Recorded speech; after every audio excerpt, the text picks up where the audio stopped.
Chapter 6. Desert Animals.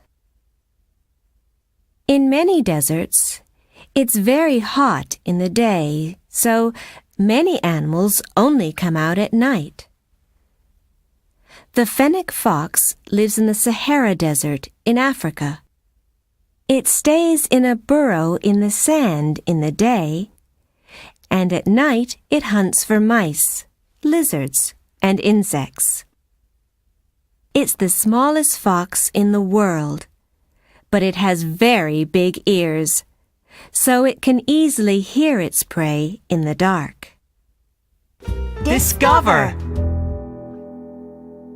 Kangaroo rats don't need to drink. They get water from the seeds that they eat. Kangaroo rats live in deserts in North America. At night, they jump around and find seeds.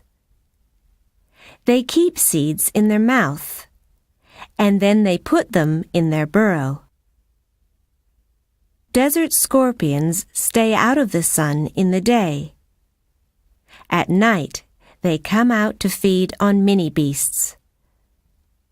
Scorpions can't see well, but they have special hairs on their legs so that they can feel when prey is near.